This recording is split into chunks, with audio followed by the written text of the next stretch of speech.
یہ ایک اور جو تھی جاہلانہ رسم تھی جو عرب کے معاشرے میں تھی۔ زہار عرب کی خاص اصطلاح ہے۔ قدیم زمانے میں عرب کے لوگ بیوی سے لڑتے ہوئے کبھی یہ کہہ بیٹھتے تھے کہ تیری پیٹھ میرے لیے ماں کی پیٹھ جیسی ہے، اور یہ بات جب کسی کے منہ سے نکل جاتی تھی تو یہ سمجھا جاتا تھا کہ اب یہ عورت اس پر حرام ہو گئی ہے کیونکہ وہ اسے ماں سے تشبیہ دے چکا ہے۔ اس کے متعلق اللہ تعالیٰ فرماتا ہے کہ بیوی کو ماں کہنے یا ماں کے ساتھ تشبیہ دے دینے سے وہ ماں نہیں بن جاتی۔ ماں تو وہی ہے جس نے آدمی کو جنا ہے۔ محض زبان سے ماں کہہ دینا حقیقت کو نہیں بدل دیتا کہ جو بیوی تھی وہ تمہارے کہنے سے ماں بن جائے۔ اس کا قانون اللہ تعالیٰ یہاں نہیں دے رہا، قانون جو ہے وہ سورہ مجادلہ کے اندر آئے گا، ٹھیک ہے نا۔ یہاں صرف اللہ تعالیٰ نے صرف بات بتا کر چھوڑ دی ہے، اور نہ اسے تمہارے منہ بولے بیٹوں کو تمہارا حقیقی بیٹا بنایا ہے، ٹھیک ہے نا، کہ جن جن کو تم جو ہو اپنے بیٹا بنا لیتے ہو، یا آج بھی ایسی ہوتا ہے، اڈاپٹڈ سن لے لیتے ہیں، اڈاپٹڈ ڈاٹرز لے لیتے ہیں، حالانکہ منہ بولے بیٹے کی شرعی طور پہ کوئی حیثیت نہیں ہے۔ وہ بالکل ویسے ہی ہیں جیسے دوسرے لوگ، یعنی اللہ تعالیٰ نے کہا نا اگر ان کے ماں باپ کا نہیں بھی پتا تو وہ بھی تمہارے دینی بہن بھائی ہیں، ٹھیک ہے، تو حقیقی بیٹا نہیں بنایا۔ اور ہم یہ بھی دیکھتے ہیں کہ جاہلانہ رسومات تھی، اور یہ کہ خون کے رشتے ہی اصل میں رشتے ہوتے ہیں، کیونکہ ایک تو یہ جو تعلق ہے ایک محرم سے بھی ہوتا ہے کہ ظاہر ہے وہ لڑکا ہے یا لڑکی ہے، تو وہ جو ہے جس نے اس کو اپنا بیٹا یا بیٹی بنایا ہوا ہے وہ محرم نامحرم کا اس کی چیز آ جائے گی کہ وہ اس کے لیے محرم ہے یا نہیں ہے، ٹھیک ہے نا، تو وہ محرم نہیں ہوگی۔ دوسری بات یہ کہ وراثت کا حصہ، اس کو وراثت میں حصہ تو نہیں دیا جائے گا، اور اس زمانے میں جو ہے ظاہر وہ متنبع بیٹا جو ہوتا تھا جس کو بنایا جاتا تھا اس کو وراثت میں حصہ دیا جاتا تھا، اور بالکل اس کو اپنے سگے بیٹوں کی طرح اور جو محرمات کی شرط تھی تو وہ بھی اس کے ساتھ نہیں ہوتی۔ اب ظاہر آج بھی لوگ بنا لیتے ہیں ان کو بالکل سگا بیٹا بنا کے کیا کرتے ہیں، بالکل جیسے اپنے بچوں کے سامنے انسان رہ رہا ہوتا ہے، خواتین کی خاص طور پہ بات کر رہی ہوں، کہ بالکل پردہ اور اس طرح کی چیزیں جو ہیں نہیں ہوتی، کیونکہ بچوں کے سامنے تو بندہ پھر بھی کھلا کھلا پھر ہی لیتا ہے کسی طریقے سے بھی نا، لیکن اگر وہ متنبع بیٹا ہے جس کو بیٹا بنایا گیا ہے تو اس کے سامنے جو ہے وہ ظاہر ہے ایز اے محرم کے طور پہ آئے گی وہ عورت جو ہے۔ اور اسی طرح جو ہے اس کی بیوی کو بھی سگے بیٹی کی جیسے بہو ہوتی ہے اس کے ساتھ بھی ٹریٹمنٹ بالکل وہی جیسے منہ بولے بیٹے کی بہو کے ساتھ معاملہ ہوتا ہے۔ تو ظاہر بہت زیادہ اس میں پیچیدگیاں ہو سکتی تھی، تو اللہ تعالیٰ نے اس کا جو ہے وہ کہا کہ اس کا خاتمہ کیا جائے، ظاہر ہے جو چیز حقیقی ہے وہ بلڈ ریلیشن ہے۔ تو یہ اللہ تعالیٰ کہہ رہا ہے یہ تو وہ باتیں ہیں جو تم لوگ منہ سے نکال دیتے ہو، مگر اللہ وہ بات کہتا ہے جو مبنی بر حقیقت ہے، ٹھیک ہے نا، حقیقت کے جو رشتے ہیں اصل میں وہی جو ہے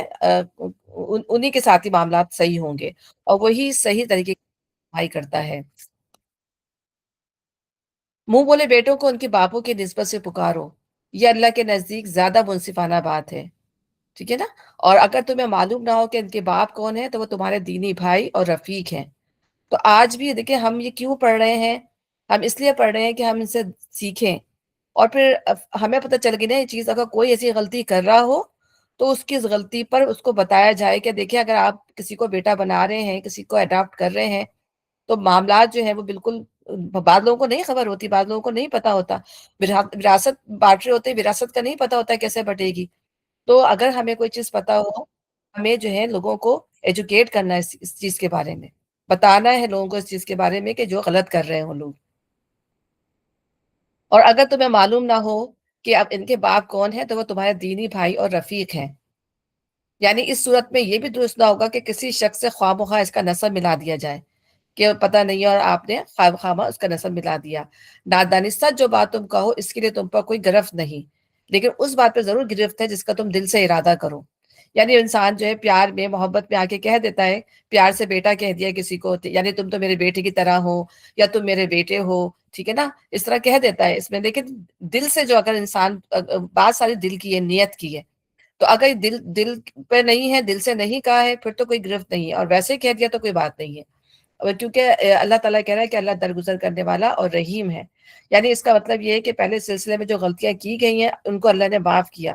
ان پر اب کوئی باز پرس نہ ہوگی۔ اور دوسرا مطلب یہ ہے کہ اللہ نادانستہ افعال پہ گرفت کرنے والا نہیں ہے۔ اگر بلا ارادہ کوئی ایسی بات کی جائے گی جس کی ظاہری صورت ایک ممنوع فعل کی ہو، مگر اس میں در حقیقت اس ممنوع فعل کی نیت نہ ہو، تو محض فعل کی ظاہری شکل پر اللہ تعالیٰ سزا نہ دے ڈالے گا۔ اللہ تعالیٰ جو ہے وہ بہت مہربان ہے، چھوٹی چھوٹی باتوں پہ نہیں پکڑتے، ہاں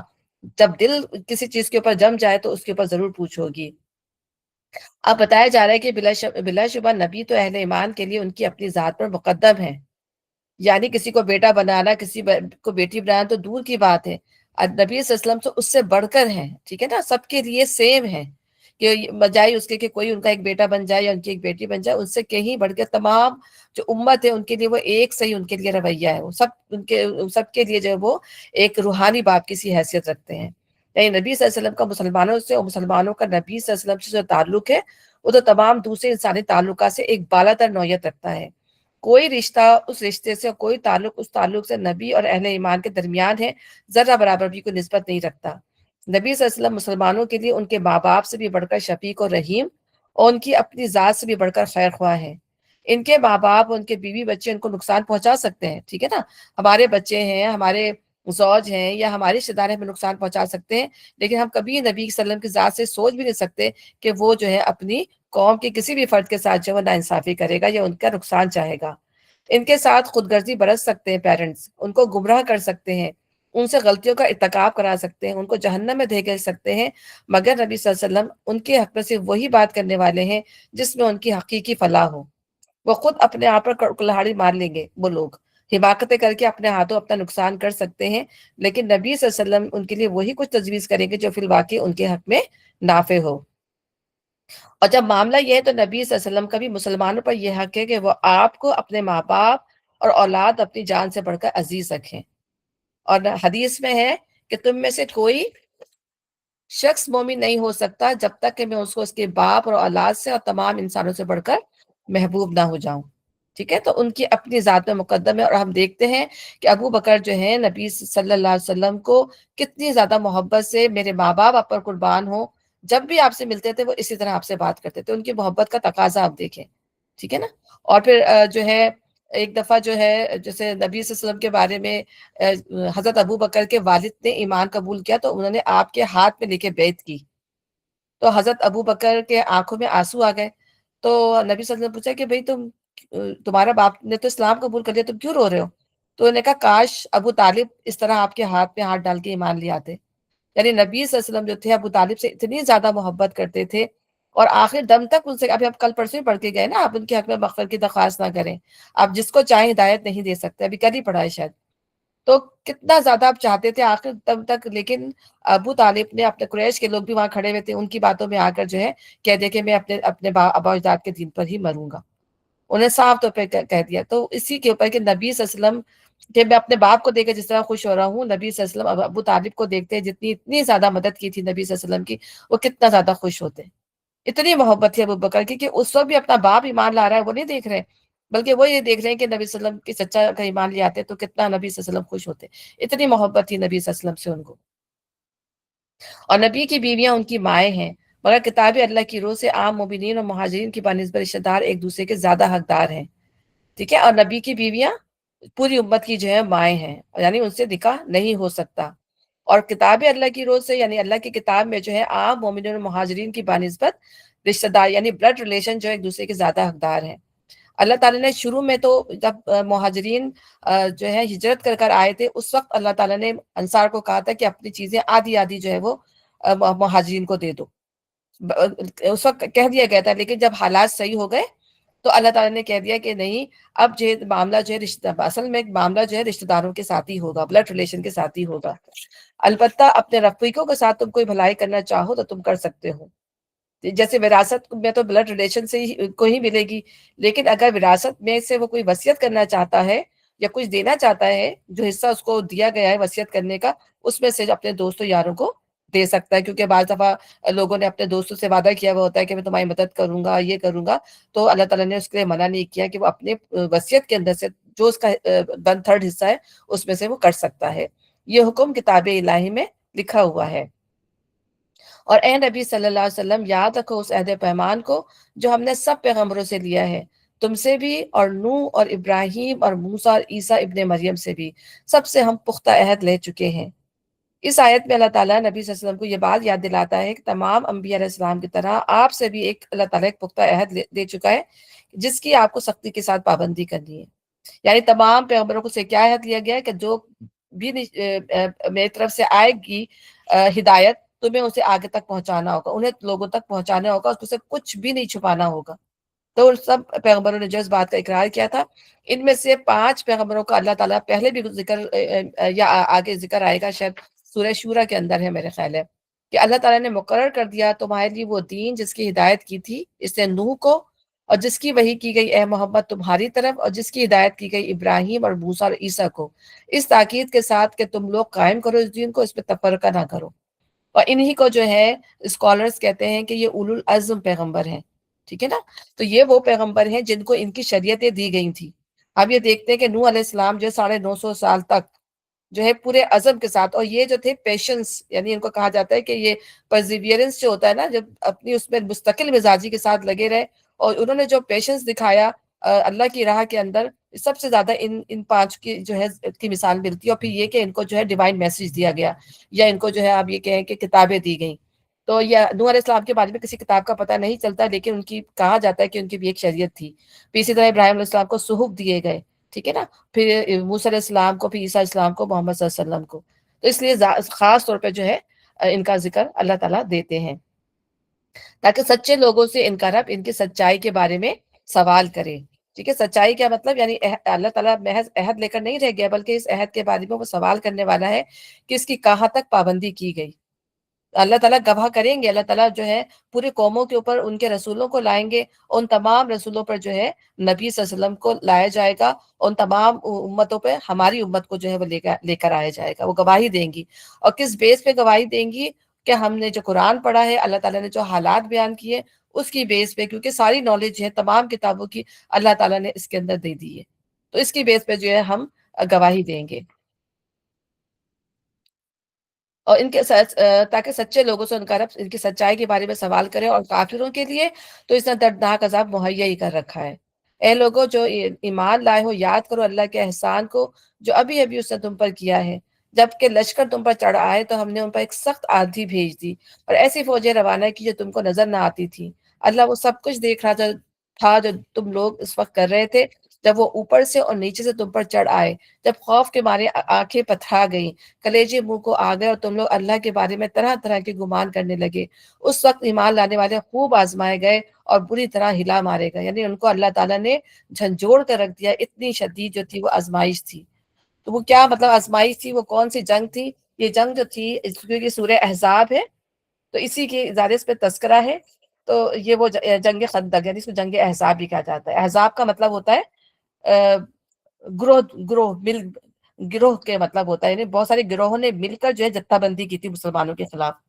تو اس میں یہود بھی شامل تھے، اس میں کفار بھی شامل تھے، اس میں منافقین بھی شامل تھے، سب اس میں شامل تھے، اور وہ پورے کے پورے چڑھ کر جو ہے مسلمانوں پر کہتے کہ ہم ان کو ختم ہی کر دیں تو اچھا ہے۔ تو احد کے بعد جو ہے جب یہ دوبارہ آئے ہیں تو جنگ احزاب کے اندر آئے ہیں۔ تو ان آیات میں غزوہ احزاب کی کچھ تفصیل جو 5 ہجری میں پیش آیا، اس لیے اسے یہ احزاب اس لیے کہتے ہیں کہ اس موقع پر تمام اسلام دشمن گروہ جمع ہو کر مسلمانوں کے مرکز مدینہ پر حملہ آور ہوئے تھے۔ اسے جنگ خندق بھی کہتے ہیں، اس لیے کہ مسلمانوں نے اپنے بچاؤ کے لیے مدینے کے اطراف میں خندق کھودی تھی تاکہ دشمن مدینے کے اندر نہ آ سکے۔ اس کی مختصر تفصیل اس طرح ہے کہ یہودیوں کے قبیلے بنو نذیر، جس کو رسول صلی اللہ علیہ وسلم نے اس کی مسلسل بدعہدی کی وجہ سے مدینے سے جلا وطن کر دیا تھا، یہ قبیلہ خیبر میں جا آباد ہوا۔ اس نے کفار مکہ کو مسلمانوں پر حملہ آور ہونے کے لیے تیار کیا۔ اسی طرح غطفان وغیرہ قبائل نجد کو بھی امداد کا یقین دلا کر آمادہ قتال کیا، اور یوں یہ یہودی اسلام اور مسلمانوں کے تمام دشمنوں کو اکٹھا کر کے مدینے پہ حملہ آور ہونے میں کامیاب ہو گئے۔ مشرکین مکہ کی قیادت ابو سفیان کے پاس تھی، انہوں نے احد کے آس پاس پڑاؤ ڈال کر تقریباً مدینے کا محاصرہ کر لیا۔ ان کی مجموعی تعداد 10,000 تھی، جبکہ مسلمان 3,000 تھے۔ کتنے کم تھے آپ بتائیں؟ علاوہ ازیں جنوبی رخ پہ یہودیوں کا تیسرا قبیلہ بنو قریظہ آباد تھا، جس سے ابھی تک مسلمانوں کا معاہدہ قائم اور وہ مسلمانوں کی مدد کرنے کا پابند تھا، لیکن اسے بھی بنو نذیر کے یہودی سردار حیی بن اخطب نے ورگلا کر مسلمانوں پر کاری ضرب لگانے کے حوالے سے اپنے ساتھ ملا دیا۔ یوں مسلمان چاروں طرف سے دشمن کے درغے میں گھر گئے۔ اس موقع پر حضرت سلمان فارسی کے مشورے سے خندق کھودی گئی، جس کی وجہ سے دشمن کا لشکر مدینے سے اندر نہیں آ سکا اور مدینے کے باہر قیام پذیر رہا۔ تاہم مسلمان اس محاصرے اور دشمن کی متحدہ یلغار سے سخت خوفزدہ تھے۔ کم و بیش 1 مہینے تک یہ محاصرہ قائم رہا اور مسلمان سخت خوف اضطراب کی حالت میں مبتلا رہے۔ بالآخر اللہ تعالیٰ نے پردہ غیب سے مسلمانوں کی مدد فرمائی۔ ان آیات میں انہی سراسیمہ حالات اور امداد غیبی کا تذکرہ فرمایا جا رہا ہے۔ کہ پہلے جنود سے مراد کفار کی فوجیں ہیں جو جمع ہو کر آئی تھی، تندو تیز ہوا سے مراد وہ ہوا جو سخت طوفان میں آئی، اور کوئی نہ کوئی آ رہا ہوتا میں دیکھ نہیں پاتی، تیز و تند ہوا سے مراد وہ ہوائیں جو سخت طوفانی اور آندھی کی شکل میں آئی، جس نے ان کے خیموں کو اکھاڑ پھینکا، جانور رسیاں توڑا کر بھاگ کھڑے ہوئے، ہانڈیاں الٹ گئیں اور سب بھاگنے پہ مجبور ہو گئے۔ یہ وہی ہوا تھی جس کی بابت حدیث میں آتا ہے، میری مدد سبا مشرقی ہوا سے کی گئی اور آدھے بور پچھمی ہوا سے ہلاک کیے گئے۔ اس سے مراد فرشتے ہیں جو مسلمانوں کی مدد کے لیے آئے، انہوں نے دشمنوں کے دلوں پہ ایسا خوف اور دہشت طاری کر دی کہ انہیں وہاں سے جلد بھاگ جانے میں ہی اپنی عافیت سمجھی۔ تو یہ وہ حالات تھے تاکہ ہم آگے آیات پڑھیں تو ہمیں پتا ہو کہ کس پس منظر میں یہ آیات جو ہیں وہ نازل ہوئی۔ تو اے لوگوں جو ایمان لائے ہو، یاد کرو اللہ کے احسان کو جو ابھی ابھی اس نے تم پر کیا ہے۔ جب لشکر تم پر چڑھائے تو ہم نے ان پر ایک سخت آندھی بھیج دی اور ایسی فوجیں روانہ کی جو تم کو نظر نہ آتی تھی۔ اللہ وہ سب کچھ دیکھ رہا تھا جو تم لوگ اس وقت کر رہے تھے جب وہ اوپر سے اور نیچے سے تم پر چڑھائے، جب خوف کے مارے آنکھیں پتھرا گئی، کلیجے منہ کو آ گئے اور تم لوگ اللہ کے بارے میں طرح طرح کے گمان کرنے لگے۔ اس وقت ایمان لانے والے خوب آزمائے گئے اور بری طرح ہلا مارے گئے۔ اور یہ جو وقت تھا، اس کے بعد نبی صلی اللہ علیہ وسلم نے کہا کہ اب یہ تمہارے مقابلے پر نہیں آئیں گے، اب ہم ان کے مقابلے پر جائیں گے۔ تو یہ آخری وار تھا، یعنی وہ سارے مل کر آ گئے، انہوں نے دیکھ لیا کہ ہم مسلمان کو نقصان نہیں پہنچا سکتے، کوئی طاقت ہے جو ان کی مدد کر رہی ہے، تو پھر نبی صلی اللہ علیہ وسلم نے کہا تھا یہ آج کے بعد تم سے نہیں لڑنے آئیں گے، ٹھیک ہے نا۔ تو اس وقت اللہ تعالیٰ نے ان کو پوری اچھی طریقے سے اللہ تعالیٰ نے ان کی آزمائش کر لی تھی۔ یاد کرو وہ وقت جب منافقین اور وہ سب لوگ جن کے دلوں میں روک تھا صاف صاف کہہ رہے تھے کہ اللہ اس کے رسول نے جو وعدے ہم سے کیے تھے وہ فریب کے سوا کچھ نہیں تھے۔ تو اب یہ منافقین کا جو گروہ تھا وہ کیا ہوا، اس نے بس اپنی باتیں بنانی شروع کر دی کہ دیکھو کیا حال، یعنی جب اس سے پہلے جب خندق کھدی ہوئی تھی اور جب 1 مہینے کا یہ چل رہا تھا سلسلہ، تو اس طرح کی وہ باتیں بنانے لگے وہ فریب کے سوا کچھ نہ تھے۔ جب ان میں سے ایک گروہ نے کہا یہ سب کے لوگوں تمہارے لیے اب ٹھہرنے کا کوئی موقع نہیں، پلٹ چلو۔ جب ان کا ایک فریق یہ کہہ کر نبی سے رخصت طلب کر رہا تھا کہ ہمارے گھر خطرے میں ہیں، حالانکہ وہ خطرے میں نہ تھے، دراصل وہ محاذ جنگ سے بھاگنا چاہتے تھے۔ اگر شہر کے اطراف سے دشمن گھس آئے ہوتے اور اس وقت انہیں فتنے کی دعوت دی جاتی تو یہ اس میں جا پڑتے اور مشکل ہی سے انہیں شریک فتنہ ہونے میں کوئی شک ہوتا، کوئی تعامل ہوتا۔ ان لوگوں نے اس سے پہلے اللہ سے عہد کیا تھا کہ یہ پیٹ نہ پھیریں گے، اور اللہ سے کیے ہوئے عہد کی باز پوچھ تو ہونی تھی۔ کب انہوں نے عہد کیا تھا؟ یعنی جنگ احد میں انہوں نے عہد کیا تھا کہ اب ہم جو ہے پیٹ نہیں پھیریں گے اور کیا کہتے ہیں ہم مسلمانوں کے ساتھ رہیں گے۔ لیکن کیا ہوا، انہوں نے پھر وہی جنگ میں شرکت تو کر لی، لیکن اس کے بعد پھر وہی اپنی حرکتیں جیسے پہلے کر رہے تھے اسی طرح، اور پھر طرح طرح کے گمان کرنا اور لوگوں کو بھی جو ہے اس کے اوپر جو ہے وہ کرنا، پھر روکنا، جو شک ڈالنا لوگوں کے دلوں کے اندر۔ تو اللہ تعالیٰ کہہ رہے ہیں کہ اللہ سے کیے ہوئے عہد کی باز پوچھ تو ہونی تھی،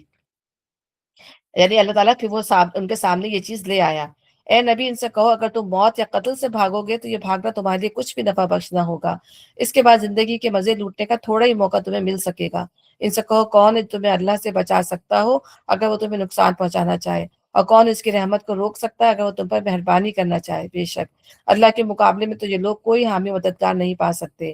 اللہ تم میں سے ان لوگوں کو خوب جانتا ہے جو ان کے کام میں رکاوٹیں ڈالنے والے ہیں، جو اپنے بھائیوں سے کہتے ہیں کہ آؤ ہماری طرف، جو لڑائی میں حصہ لیتے بھی ہیں تو بس نام گرانے کو، جو تمہارا ساتھ دینے میں سخت بخیل ہیں، یعنی منافقین۔ خطرے کا وقت آ جائے تو اس طرح دیدے پھرا پھرا کے تمہاری طرف دیکھتے ہیں جیسے کسی مرنے والے پر غشی طاری ہو رہی ہو، مگر جب خطرہ گزر جاتا ہے تو یہ لوگ فائدوں کے حریص بن کر قینچی کی طرح چلتی ہوئی زبانیں لیے تمہارے استقبال کو آ جاتے ہیں۔ یہ لوگ ہرگز ایمان نہیں لائے، اس لیے اللہ نے ان کے سارے اعمال ضائع کر دیے، اور ایسا کرنا اللہ کے لیے بہت آسان ہے۔ بے شک یہ سمجھ رہے ہیں کہ حملہ آور گروہ ابھی گئے نہیں ہیں، اور اگر وہ پھر حملہ آور ہو جائیں تو ان کا جی چاہتا ہے کہ اس موقع پر یہ کہیں صحرا میں بدوؤں کے درمیان جا بیٹھیں اور وہیں سے تمہارے حالات پوچھتے رہیں، تاب اگر یہ تمہارے درمیان رہے بھی تو لڑائی میں کمی حصہ رہیں گے، پھر کمی حصہ لیں گے۔ در حقیقت تم لوگوں کے لیے اللہ کے رسول میں ایک بہترین نمونہ تھا، ہر اس شخص کے لیے جو اللہ یوم آخر کا امیدوار ہو اور کثرت سے اللہ کو یاد رکھے، کیونکہ یہ آیات جو تھی وہ جنگ کے پس منظر میں نازل ہوئی، اور نبی صلی اللہ علیہ وسلم جو تھے وہ ایک بہترین نمونہ تھے اس جنگ کے اندر بھی، اور وہ دیکھ رہے تھے کہ نبی صلی اللہ علیہ وسلم شانہ بشانہ ان کے ساتھ کھڑے ہوئے ہیں، کہ اگر وہ خندق کھودنے کا معاملہ ہے، کچھ بھی معاملہ ہے، نبی صلی اللہ علیہ وسلم جو تھے وہ برابر تھے۔ اور ایک دفعہ جو ہے ایک جو خندق کھودتے ہوئے ایک سخت چٹان آ گئی اور وہ توڑی نہیں جا رہی تھی کسی سے بھی، تو آپ صلی اللہ علیہ وسلم نے آ کے جو ہے وہ جو ہے توڑی، آپ نے جو ہے 3 دفعہ جو ہے اس کے اوپر نشان لگا، پھر آپ نے کہا تھا نا کہ مجھے روم اور فارس کی چابیاں دی گئی، اس طرح کی باتیں آپ نے کی، تو منافقین جو تھے آپ کا کیا مذاق اڑا رہے تھے کہ پیٹ پہ دیکھو پتھر بندھے ہوئے، کھانے کو ہے نہیں، اور کس طرح کی جو ہے یہ باتیں کر رہے ہیں کہ روم اور فارس کے خواب ان کو نظر آ رہے ہیں، اس طرح جو ہے وہ، اور پھر کچھ ہی عرصے بعد دیکھا کہ اب جو ہے کس طرح اللہ تعالیٰ نے ان کے ہاتھ میں یہ تمام چیزیں، تمام ملک جو ہے اللہ تعالیٰ نے ان کو نواز دی ہے۔ اور پھر ہم یہ بھی دیکھتے ہیں کہ آپ کے پاس جو ہے لوگ کچھ شکایت لے کے آئے کہ ہم دیکھیں ہمارے پیٹ پہ جو ہے نا بھوک سے پتھر بندھے ہوئے ہیں، ظاہر ہے کھانے پینے کا بھی اتنا، ایک مہینے سے وہ جنگ ہو رہی تھی، کھانے پینے کا ہر چیز کا ایک مسئلہ تھا، بھوک سے ان کے وہ بھوک کے تنگ آ کے جو ہے وہ پتھر باندھ لیتے تھے، تو نبی صلی اللہ علیہ وسلم نے اپنا پیٹ دکھایا تو اس پہ 2 پتھر بندھے ہوئے تھے، وہ تو اپنے ایک تو وہ سب چپ ہو کے رہ گئے، وہ کیا بولتے؟ تو بتانے کا مقصد یہ ہے کہ نبی صلی اللہ علیہ وسلم، آج کے لوگ کیا کرتے ہیں، وہ لوگوں کو مجبور کرتے ہیں وہ کریں، ہماری حکومتوں میں دیکھ لیں یا دنیا میں جہاں بھی معاملات ہوتے ہیں، وہ اپنے سے نیچے لوگوں کے ساتھ کہ وہ سارے معاملات کریں، وہ ہمارے لیے لڑیں، وہ جو کریں، خود جو ہے بیٹھ کے محلوں میں اپنا عیش کر رہے ہوتے ہیں۔ لیکن ہمارے نبی صلی اللہ علیہ وسلم نے جو ہے پورا جو ہے ایک نمونہ بن کر دکھایا کہ وہ برابر سے شریک تھے اپنے تمام لوگوں کے ساتھ، جس طرح جو ہے دوسرے لوگ تھے۔ یا اسلام ظاہر ہے ایسا نہیں پھیلا، اسلام جو ہے وہ عمل سے پھیلا ہے نا، اخلاق سے پھیلا ہے۔ پھر اگر ہم اس کو آج سے وہ کریں یا اپنے نبی صلی اللہ علیہ وسلم کے نمونہ اگر دیکھا جائے، تو ایک صحابی نے پوچھا حضرت عائشہ سے کہ آپ کا اخلاق کیا تھے؟ تو حضرت عائشہ نے کیا کہا، کیا تم نے قرآن نہیں پڑھا؟ انہوں نے کہا ہاں، تو کہا وہ چلتا پھرتا قرآن تھے، یعنی قرآن میں جو بھی ہمیں نصیحت کی گئی ہے، جو اخلاق ہمیں بتائے گئے ہیں، اس کی پوری کی پوری پورا کا پورا ایک مکمل تصویر، ایک مکمل نمونہ ہمارے نبی صلی اللہ علیہ وسلم تھے۔ اور وہ جو ہے مائیکل ایچ ہارٹ ہے، وہ ایک انگلش رائٹر ہے، اس نے جو ہے وہ 100 بہترین لوگوں کو جو ہے وہ جمع، مطلب اس کے اوپر اس نے لکھنے کے لیے جو ہے ان کو کلیکٹ کیا، بہترین لوگ جو تھے دنیا کے، اور اس نے جب سب کا موازنہ کیا تو اسی سب سے پہلے جو ہے محمد صلی اللہ علیہ وسلم کی جو ہے اس نے اس کا نمبر 1 نمبر پہ جو ہے نبی صلی اللہ علیہ وسلم کی کا نام دیا، کہ وہ اس نے دیکھا کہ آپ کی ذات ہر لحاظ سے جو ہے بلند ہے، ماشاءاللہ، آپ اچھے باپ بھی ہیں، اچھے شوہر بھی ہیں، اچھے لیڈر بھی ہیں، اچھے سیاست دان بھی ہیں، اچھے جو ہیں وہ جو سپر سالار بھی ہیں، کیا مطلب جو معاملات دنیا کے ہوں اس میں کسی میں بھی جو تھے وہ آپ کم نہیں تھے، سب سے بڑھ کر اس کے اندر جو آپ کے اخلاق، آپ کے رویے لوگوں کے ساتھ، آپ کے معاملات لوگوں کے ساتھ جو تھے وہ کتنے زیادہ اچھے تھے کہ ایک غیر مسلم انسان جو ہے وہ اس کو لکھنے پر جو ہے وہ مجبور ہو گیا، نمبر دینے پہ جو ہے وہ مجبور ہو گیا۔ آپ یہ بتائیں، تو ہر اس شخص کے لیے جو اللہ یوم آخر کا امیدوار ہو اور کثرت سے اللہ کو یاد کرے، تو جو اللہ جو آخرت کے امیدوار ہوگا، جو اللہ کو یاد کرنے والا ہوگا، تو وہ نبی صلی اللہ علیہ وسلم کی ہی ذات کو جو ہے وہ نمونہ بنائے گا اپنی زندگی کے لیے۔ ایسا نہیں ہوگا کہ دوسرے سیلیبریٹیز کو جو ہے اپنا نمونہ بنا کے جو ہے ان کو اپنی زندگی کا وہ بنا لے گا۔ تو ہم سب کو یہ دیکھنا چاہیے کہ ہم نبی صلی اللہ علیہ وسلم کی سنت پر کتنا زیادہ چلنے والے ہیں، اور اب کیا ہے۔ اور سچے مومنوں کا حال اس وقت یہ تھا کہ جب انہوں نے حملہ آور لشکروں کو دیکھا تو پکار اٹھے کہ یہ وہی چیز ہے جس کا اللہ اس کے رسول نے ہم سے وعدہ کیا تھا، اور اللہ اس کے رسول کی بات جو تھی وہ بالکل سچی تھی۔ وہاں بتایا گیا تھا کہ جو لوگ منافق دل کے روگی تھے، انہوں نے 10-12 ہزار کے لشکر کو سامنے سے اور بنی قریظہ کو پیچھے سے حملہ آور دیکھا تو پکار پکار کے کہنے کے سارے وعدے جو اللہ اس کے رسول نے ہم سے کیے تھے محض جھوٹ اور فریب نکلے۔ کہا تو ہم سے یہ گیا تھا کہ دین خدا پر ایمان لاؤ تو خدا کے تائید تمہارے پشت پر ہوگی، عرب و عجم پر تمہارا سکہ رواں ہوگا، اور کیسے خسرہ کے خزانے تمہارے لیے کھل جائیں گے، مگر یہ ہو یہ رہا ہے کہ سارا عرب ہمیں مٹا دینے پر تل گیا ہے، ٹھیک ہے نا۔ لیکن انہوں نے کیا کہا، ان کے جو مومنین تھے، کہ یعنی اس صلاح پہ بلا کو دیکھ کر ان کے ایمان متزلزل ہونے کے بجائے اور زیادہ بڑھ گئے، اور اللہ کی فرما برداری سے بھاگ نکلنے کے بجائے اور زیادہ یقین و اطمینان کے ساتھ اپنا سب کچھ اس کے حوالے کر دینے پر آمادہ ہو گئے۔ تو ہم یہ بالکل پیچھے جو اللہ تعالیٰ ہمیں سبق اور لیسنس دیتا ہے، تو ہم موسیٰ اسلام کے جادوگروں کا حال دیکھتے ہیں جو سجدے میں گرا دیے گئے، حالانکہ وہ فرعون نے کیا کہا، اس کے باوجود کہ میں تمہارے ہاتھ پاؤں مخالف سمتوں سے کٹوا دوں گا۔ تو جب یہ بات جو ہے ایمان اور تسلیم، یعنی انسان ایمان بھی لائے اور اس کو تسلیم بھی کرے، تو یہ دراصل نفس کی ایک ایسی کیفیت ہے جو دین کے ہر حکم اور ہر مطالبے پر امتحان میں پڑ جاتی ہے، کہ ہم اس کو تسلیم کریں یا نہ کریں۔ اتنا مشکل حکم ہے، ظاہر ہے جب جنگوں کے حکم آ رہے ہوں گے تو اس کو تسلیم کرنا، مال خرچ کرنے کے حکم آ رہے ہوں گے تو اس کو تسلیم کرنا، ایمان تو بندہ منہ سے کہہ دیتا ہے، لیکن اصل چیز جو ہے اس کو تسلیم کرنا، اس پر عمل کرنا، اس کے مطابق زندگی گزارنا۔ تو دنیا کی زندگی میں ہر قدم پہ آدمی کے سامنے وہ مواقع آتے ہیں جہاں دین یا تو کسی چیز کا حکم دیتا ہے یا کسی چیز سے منع کرتا ہے، یا جان اور مال اور وقت اور محنت اور خواہشات نفس کی قربانیوں کا مطالبہ کرتا ہے، ایسے ہر موقع پر جو شخص اطاعت سے انحراف کرے گا اس کے ایمان و تسلیم میں کمی واقع ہوگی، اور جو شخص بھی اللہ کے حکم کے آگے سر جھکا دے گا اس کے ایمان و تسلیم میں اضافہ ہوگا۔ تو یہ ہم اپنے عملوں سے دیکھ سکتے ہیں کہ ہم اللہ تعالیٰ کے کتنے حکم پر سر جھکاتے ہیں اور کتنے حکم سے ہم پیچھے ہٹ جاتے ہیں، کہ ہم جو ہے کچھ ہمیں حکم ہلکے لگتے ہیں تو ہم کر لیتے ہیں، کچھ ہمیں مشکل لگتے ہیں تو ہم ٹال مٹول جو ہے کرنے لگ جاتے ہیں۔ تو یہ جو ہے سچے مومنین کی اللہ تعالیٰ حالت بتا رہا ہے کہ اس واقعے نے ان کے ایمان اور ان کی سپردگی کو اور زیادہ بڑھا دیا۔ ایمان لانے والوں میں ایسے لوگ موجود ہیں جنہوں نے اللہ سے کیے ہوئے عہد کو سچا کر دکھایا ہے، یعنی وہ لڑ گئے، انہوں نے اپنی جان اللہ کے حوالے کر دی۔ ان میں سے کوئی اپنی نظر پوری کر چکا، کوئی وقت آنے کا منتظر ہے، ٹھیک ہے نا، یعنی کوئی ابھی لڑائی میں لڑ رہے ہیں لیکن ابھی ان کی موت نہیں آئی ہے۔ انہوں نے اپنے رویے میں کوئی تبدیلی نہیں کی، یہ سب کچھ اس لیے ہوا تاکہ اللہ سچوں کی ان کی سچائی کی جزا دے۔ کتنی دفعہ اللہ تعالیٰ کہتا ہے نا کہ سچوں کو ان کی سچائی کی جزا دے، یعنی جو ایمان لاتے ہیں اللہ تعالیٰ دیکھنا چاہتا ہے کہ سچے کون ہیں، اور پھر اللہ تعالیٰ وہ مواقع بھی انسان کے سامنے لاتا ہے جس سے ان کی سچائی کا دعویٰ کھل جاتا ہے، منافقین کے سامنے یا کفار کے سامنے وہ مواقع لاتا ہے جس سے ان کا جھوٹ کھل جاتا ہے۔ تو اللہ تعالیٰ نے دیکھا، اللہ سچوں کو ان کی سچائی کی جزا دے اور منافقوں کو چاہے تو سزا دے اور چاہے تو ان کی توبہ قبول کر لے۔ کتنا مہربان ہے کہ اتنی ان کی غلطیوں کے باوجود بھی اللہ تعالیٰ ان کی توبہ کا انتظار کر رہا ہے کہ کاش یہ توبہ کر لے تو اللہ انہیں معاف کر دے۔ تب بھی اللہ تعالیٰ نے کہا کہ اللہ تعالیٰ جو ہے ان کو جو ہے سزا دے دے گا۔ تو آج ہم کون ہوتے ہیں کہ ہم کسی کو ایک بندہ جو اپنے منہ سے مسلمان ہونے کا کہہ رہے کہ میں مسلمان ہوں، ہم اس کو کافر کہہ دیں، اس کو مشرک کہہ دیں یا منافق کہہ دیں، یہ ذمہ داری ہم کیوں اٹھائیں؟ اللہ تعالیٰ نے یہ ذمہ داری ہمارے اوپر ڈالی ہی نہیں ہے۔ اللہ تعالیٰ یہ ذمہ داری جو ہے جب انسان پہ ڈالی نہیں ہے تو ہم اپنے منہ کو کیوں خراب کریں؟ ٹھیک ہے نا؟ تو اس کا اگر کوئی بھی غلط کر رہا ہے، کوئی بھی صحیح کر رہا ہے، اس کا معاملہ جو ہے وہ اللہ تعالیٰ کی ذمہ ہے۔ اللہ تعالیٰ دلوں کے حالوں کو جانتا ہے، اللہ تعالیٰ نے دیکھنا ہے یہ معاملہ۔ اللہ نے کفار کا منہ پھیر دیا، وہ کوئی فائدہ حاصل کیے بغیر اپنے دل کی جلن لیے یوں ہی پلٹ گئے، اور مومنین کی طرف سے اللہ ہی لڑنے کے لیے کافی ہو گیا۔ آپ دیکھیں پورے مہینے سے مسلمان لڑ رہے تھے، فائدہ نہیں ہو رہا تھا، صرف دفاع کر رہے تھے، لیکن ایک رات کے اندر جو ہے وہ اللہ تعالیٰ کے فرشتے اترے ہیں اور کیسی ہوا چلی ہے، وہ سب کچھ چھوڑ چھاڑ کے جو ہے ایسے بھاگ گئے۔ اس ہوا نے ان کو ہلا کے رکھ دیا، جیسے سردیوں کی راتیں تھی، اور ایک مہینے سے وہ خود بھی پریشان آ گئے تھے، ظاہر سی بات ہے ان کے جانور مر رہے تھے اور ظاہر کھانے پینے کی چیزوں میں کمی آ رہی تھی۔ تو پھر جب آندھی چل گئی تو اللہ تعالیٰ نے دیکھے ایک اللہ ہی کافی ہو گیا۔ صرف اللہ تعالیٰ نے کیا دیکھنا تھا؟ اللہ تعالیٰ نے آزمائش کرنی تھی، مسلمانوں کے ایمان کو دیکھنا تھا۔ کتنی بڑی آزمائش تھی اگر آپ دیکھیں، اور کتنا بڑا اس کا اجر ہوگا۔ اللہ بڑی قوت والا اور زبردست ہے بے شک۔ پہلے کتاب میں سے جن لوگوں نے ان حملہ آوروں کا ساتھ دیا تھا، اللہ ان کی گڑیوں سے انہیں اتار لایا، اور ان کے دلوں میں اس نے ایسا روب ڈال دیا کہ آج ان میں سے ایک گروہ کو تم قتل کر رہے ہو اور دوسرے گروہ کو قید کر رہے ہو۔ اس نے تم کو ان کی زمین، ان کے گھروں، ان کے اموال کا وارث بنا دیا، اور وہ علاقہ تمہیں دیا جسے تم نے کبھی پامال نہیں کیا تھا۔ یعنی اس میں جو تھے جب نبی صلی اللہ علیہ وسلم جو تھے جنگ سے فارغ ہو گئے اور وہاں سے وہ لوگ بھی چلے گئے، تو اب کیا ہوا کہ نبی صلی اللہ علیہ وسلم نے آ کے غسل کیا، نماز کے لیے کھڑے ہوئے، تو اس وقت جبرائیل علیہ السلام جو ہے آپ کے پاس آ گئے، اور حضرت جبرائیل علیہ السلام آئے اور کہا آپ صلی اللہ علیہ وسلم نے ہتھیار رکھ دیے، ہم فرشتے تو نہیں رکھے۔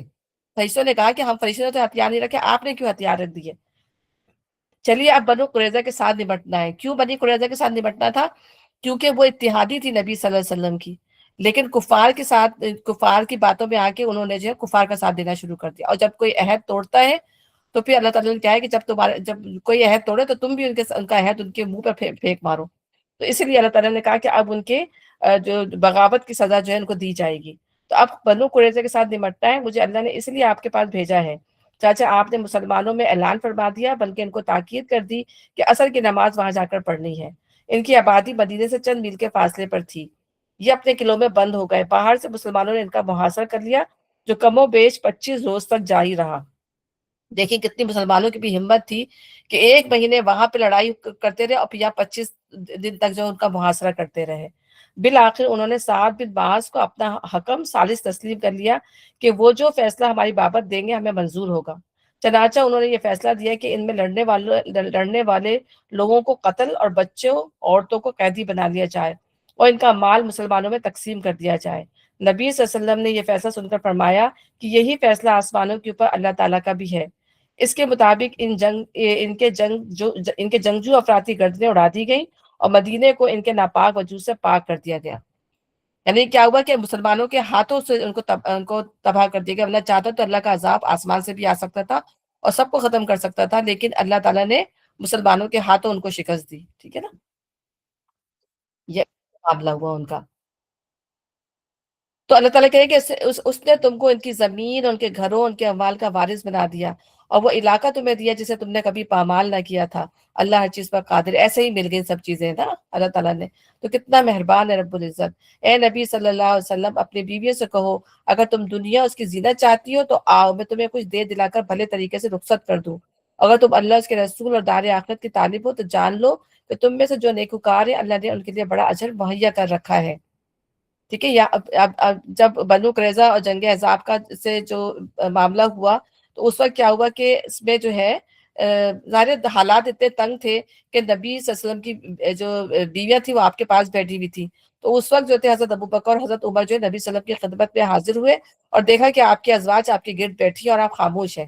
آپ صلی اللہ علیہ وسلم نے حضرت عمر کو خطاب کر کے فرمایا یہ میرے گرد بیٹھی ہیں جیسا کہ تم دیکھ رہے ہو، یہ مجھ سے خرچ کے لیے روپیہ مانگ رہی ہے، مطلب پیسے مانگ رہی ہے. اس پر دونوں صاحبوں نے اپنی اپنی بیٹیوں کو ڈانٹا، ان سے کہا کہ تم رسول اللہ علیہ وسلم کو تنگ کرتی ہو، وہ چیز مانگتی ہو جو آپ کے پاس نہیں ہے. اس واقعے سے معلوم ہوا کہ حضور اس وقت کیسی مالی مشکلات میں مبتلا تھے اور کفر اسلام کی انتہائی شدید کشمکش کے زمانے میں خرچ کے لیے ازواج مطہرات کے تقاضے مزاج مبارک پہ کیا اثر ڈال رہے تھے.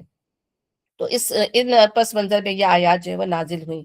اور اس آیت کے نزول کے وقت نبی صلی اللہ علیہ وسلم کے نکاح میں 4 بیویاں تھیں، حضرت سودا، حضرت عائشہ، حضرت حفصہ اور حضرت ام سلمہ. ابھی حضرت زینب سے حضور کا نکاح نہیں ہوا تھا.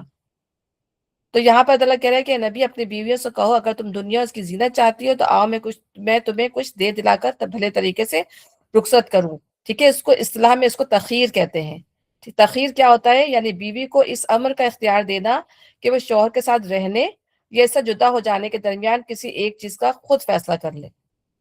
یہ تخیر نبی صلی اللہ علیہ وسلم پر واجب تھی کیونکہ اللہ تعالیٰ نے اس کا حضور کو حکم دیا تھا. اگر ازواج مطہرات میں سے کوئی خاتون علیحدگی کا پہلو اختیار کرتی تو آپ سے آپ جدا نہ ہو جاتی بلکہ حضور کے جدا کرنے سے ہوتی. ٹھیک ہے نا. لیکن حضور پر یہ واجب تھا کہ اس صورت میں ان کو جدا کر دیتے کیونکہ نبی کی حیثیت سے آپ کا یہ منصب نہ تھا کہ اپنا وعدہ پورا نہ فرماتے. ٹھیک ہے نا. تو یہ تخیر کہلاتی ہے جب نبی صلی اللہ علیہ وسلم کہہ دے کہ اگر تم پیسہ چاہتی ہو تو تم چلے جاؤ. ٹھیک ہے نا. اس صورت میں وہ ازواج مطہرات کی صفت سے یا امہات المومنین کی صفت اس سے نکل جائیں گی اور پھر وہ شادی کر سکتی تھی کسی اور مرد سے. لیکن جب تک وہ نبی سے جدا نہیں ہوں گی اس صورت یعنی تخیر کی صورت میں تو پھر وہ نبی صلی اللہ علیہ وسلم جب تک خود علیحدہ نہیں کریں گے وہ علیحدہ نہیں ہو سکتی. یہ میں نے خود پڑھا تو مجھے سمجھ میں آئی. میں نے کہا اچھا یہ اس طریقے سے صرف نبی کے لیے تھا نا. تو تم میں سے جو نیکوکار ہیں اللہ نے ان کے لیے بڑا اجر مہیا کر رکھا ہے. نبی کی بیویوں تم میں سے جو کسی صریح فحش حرکت کا ارتکاب کرے گی اسے دوہرا عذاب دیا جائے گا. اللہ کے لیے یہ بہت آسان کام ہے. اور تم میں سے جو اللہ اس کے رسول کی اطاعت کرے گی اور نیک عمل کرے گی اس کو ہم دوہرا اجر دیں گے. ہم نے اس کے لیے اس کے کریم مہیا کر رکھا ہے. دیکھیں اللہ تعالیٰ ہر بات کو بہت کھول کر بیان کرتے ہیں. ٹھیک ہے نا. کیونکہ وہ جو تھا ایک وہ نمونہ تھی وہ خواتین امہات المومنین. اگر ظاہر سی باتیں ان سے کوئی بھی لغزش ہو جاتی تو کیا ہوتا وہ دوسرے لوگ جو ہے اس کو فالو کرنا شروع کر دیتے. ٹھیک ہے نا. نبی کا گھر تو ایک نمونہ تھا.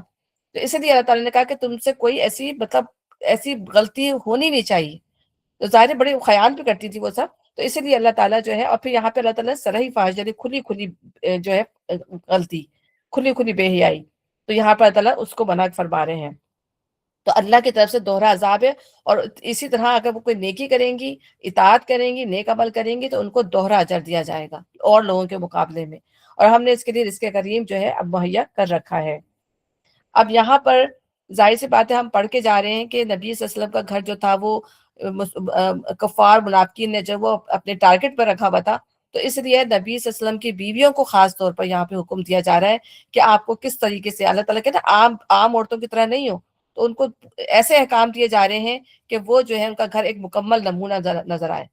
تاکہ لوگ جو ہیں ان کو دیکھیں انہی کے مطابق جو ہے وہ عمل کریں.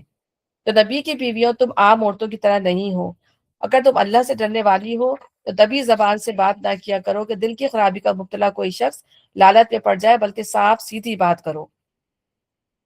یعنی اس کا یہ مطلب نہیں ہے کہ اگر نبی کی بیویوں کو کہا گیا تو عام عورتیں یعنی جو مومنین عورتیں ہیں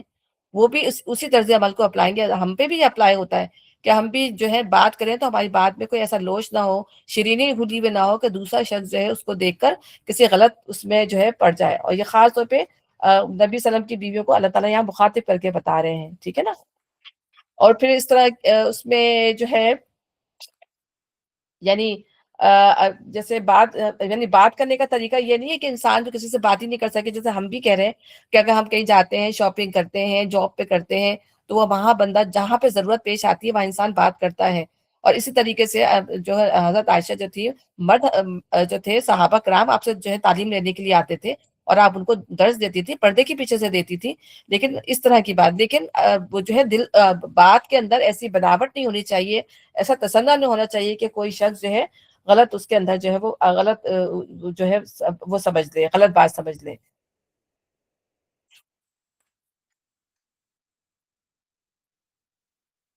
اچھا، دل کی خرابی کا عبداللہ کوئی شخص لالچ میں پڑ جائے بلکہ صاف اور سیدھی بات کرو، اسٹریٹ بات کریں. اپنے گھر میں ٹک کر رہو اور سابق دور جاہلیت کی کسی سجدہ نہ دکھاتے پھرو. گھروں میں ٹک کر رہنا یعنی کہ ایسا نہ ہو کہ جب پچھلے زمانے کی جو عورتیں تھیں وہ ٹک کے گھر میں نہیں بیٹھتی تھی، اپنی تیار ہوئی سجی سمری اور پھر باہر نکل جاتی تھی ایک گھر سے دوسرے گھر. دوسرے ہمارے پرانے زمانے میں بھی ایسی ہوتا تھا. خواتین کیا ہوتا تھا، ایک سے گھر میں دوسرے، دوسرے سے ایک گھر کے بعد دوسرے گھر میں، دوسرے گھر کے بعد تیسرے گھر میں. گاؤں دیہات میں ایسا ہی ہوتا ہے نا، یہ بھی قبائلی سسٹم تھا. تو وہاں پہ جو تھا وہ اسی طرح تھا، عورتیں جو تھی وہ بس بس سور کے جو گھروں سے نکلتی تھی اور ایک دس ادھر سے جا رہی ہے، ادھر سے جا رہی ہے، ادھر کے کسی گھر میں چلی گئی. تو یہاں پر خاص طور پہ سکھایا جا رہا ہے کہ اپنے گھر کے اندر جو ہے وہ آرام سے رہو، ان جو ہے گھر سے نہ نکلے. ظاہر ہے نکلنا تو پڑتا ہے انسان کو، کوئی ضرورت ہے، شاپنگ کرنی ہے، گروسری کرنی ہے، جاب کرنی ہے، کوئی بھی معاملات ہے، انسان کو گھر سے نکلنا پڑتا ہے. لیکن ہر وقت نکلنا تیار ہو کے وہ چیز ہے وہ منع کی گئی ہے، ٹھیک ہے نا. یہاں پہ اپنے ضروریات کے لیے نکل سکتی ہیں. اور یہ بھی نہیں کہ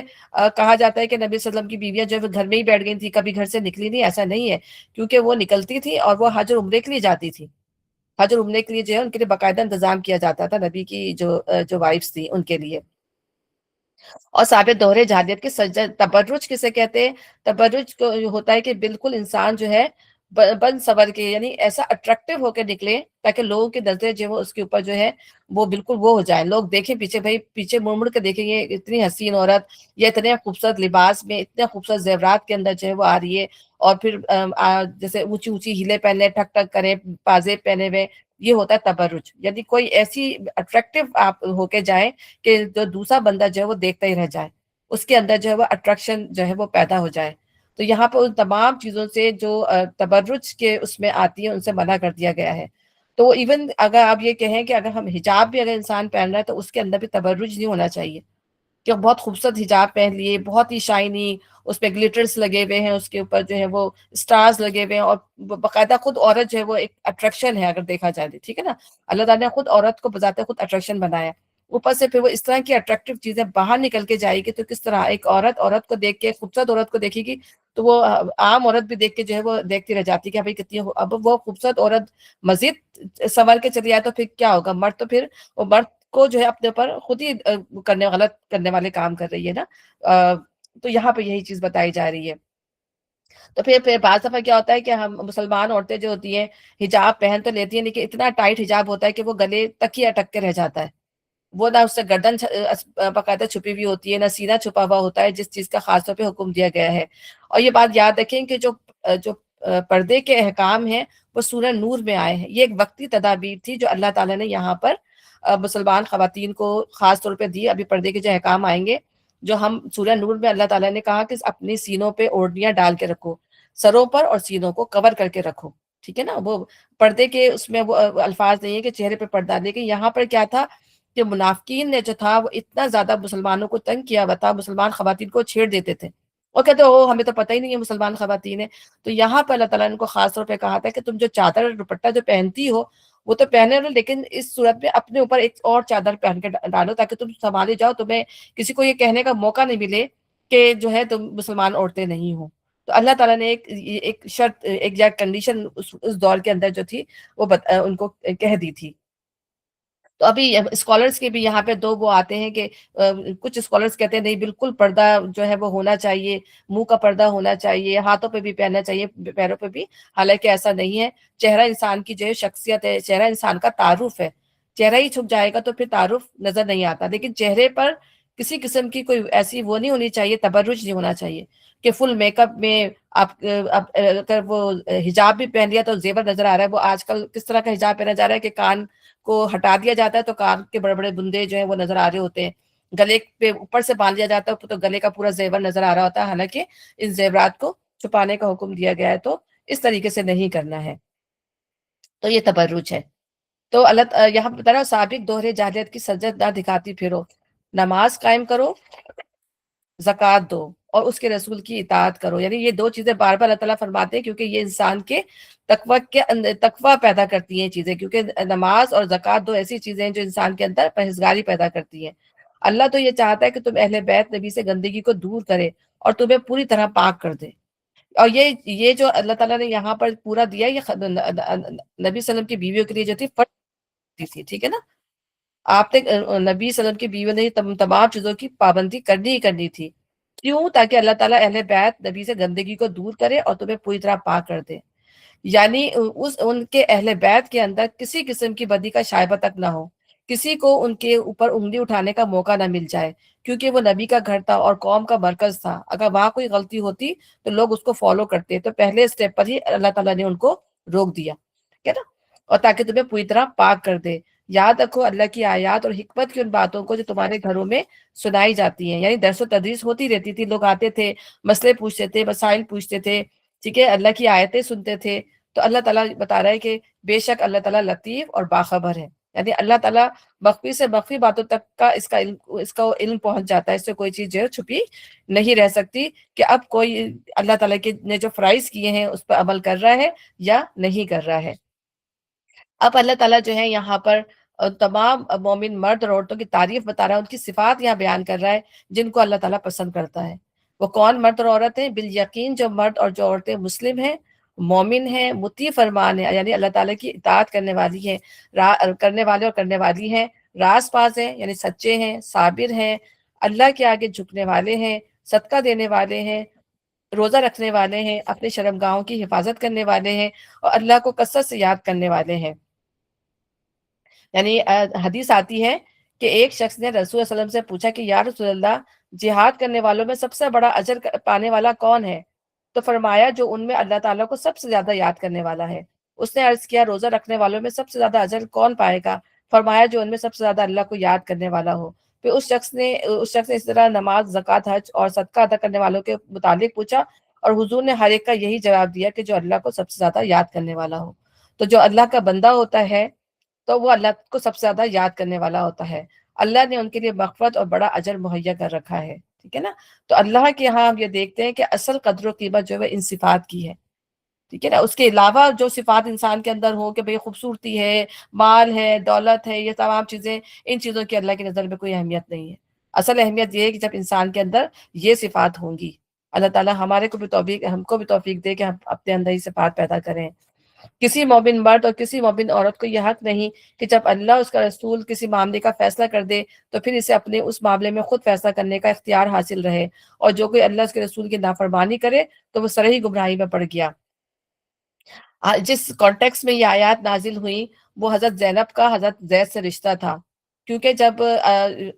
حکم آیا اللہ تعالیٰ کی طرف سے، نبی صلی اللہ علیہ وسلم نے حضرت زید کے لیے حضرت زینب کے ساتھ نکاح کا پیغام دیا تھا، اور حضرت زینب ان کے رشتہ داروں نے اسے نامنظور کر دیا تھا،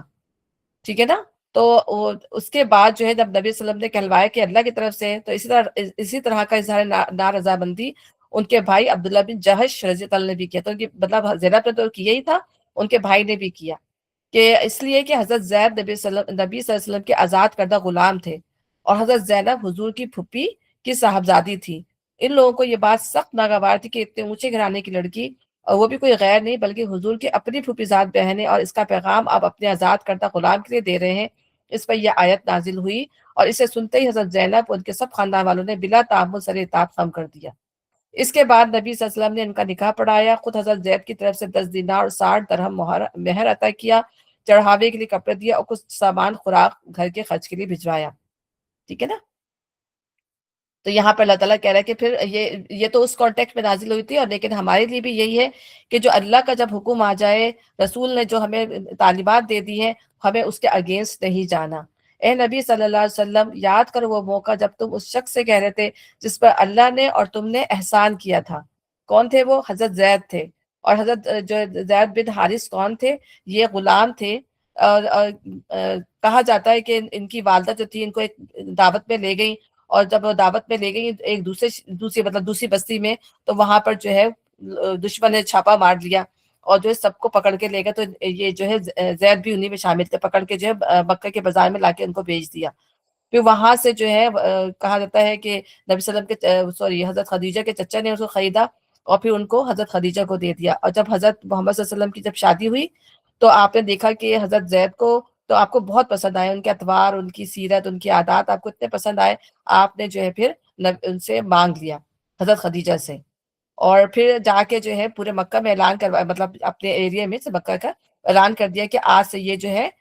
زید بن محمد ہے، یعنی آپ نے ان کو اپنا بیٹا بنا دیا۔ تو پھر وہ ان کو لوگ زید بن محمد ہی کہتے تھے۔ تو یہ ان کی کہانی ہے، مطلب ان کی سٹوری ہے، جس پر اللہ نے اور تم نے احسان کیا تھا کہ اپنے بیوی کو نہ چھوڑ اور اللہ سے ڈر۔ اس وقت تم اپنے دل میں وہ بات چھپائے ہوئے تھے جسے اللہ کھولنا چاہتا تھا، یعنی انہیں پتا تھا کہ اللہ تعالیٰ نے کہہ دیا ہے کہ اب یہ ہے ان کا جو معاملہ جب ختم ہو جائے گا تو تمہیں شادی کرنی ہے۔ تو نبی صلی اللہ علیہ وسلم یہ بات کہتے ہوئے جو تھے چھپائے ہوئے تھے اپنے دل کے اندر، اور تم لوگوں سے ڈر رہے تھے، حالانکہ اللہ اس کا زیادہ حقدار ہے کہ تم اس سے ڈرو، کہ اللہ تعالیٰ حکم دے گے کہ تم شادی کرنا، تو وہ پریشان تھے اس معاملے پہ۔ اور پھر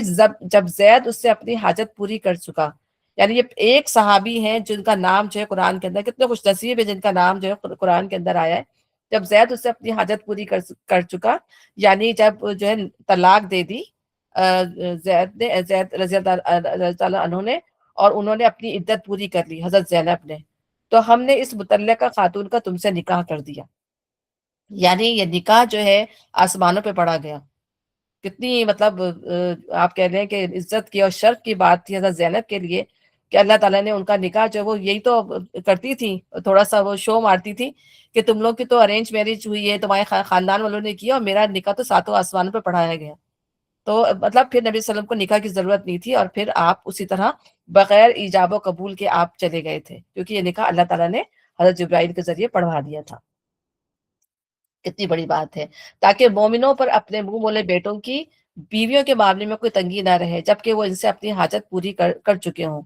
تو یہ اللہ تعالیٰ نے کیوں اس طرح سے نبی صلی اللہ علیہ وسلم ہی سے کیوں کروایا؟ اس لیے کہ نبی صلی اللہ علیہ وسلم ہی نے اس کو توڑنا تھی، اس رسم کو۔ اس کے بعد نبی صلی اللہ علیہ وسلم آخری نبی تھے، ان کے بعد کوئی نبی نہیں آنا تھا، اور آپ ہی نے اس رسم کو، ظاہر ہے آپ ہی کے منہ بولے بیٹے تھے، اور آپ ہی نے اس رسم کو توڑنا تھا، تاکہ بعد میں جو ہے کسی کے اوپر اس طرح اس معاملے میں کوئی تنگی نہ رہے۔ اور اللہ کا حکم تو عمل میں آنا ہی چاہیے تھا۔ نبی پر کسی ایسے کام میں کوئی رکاوٹ نہیں ہے جو اللہ نے اس کے لیے مقرر کر دیا ہو، یعنی چاہے اب وہ برا لگے چاہے وہ صحیح لگے، اگر اللہ نے مقرر کر دیا ہے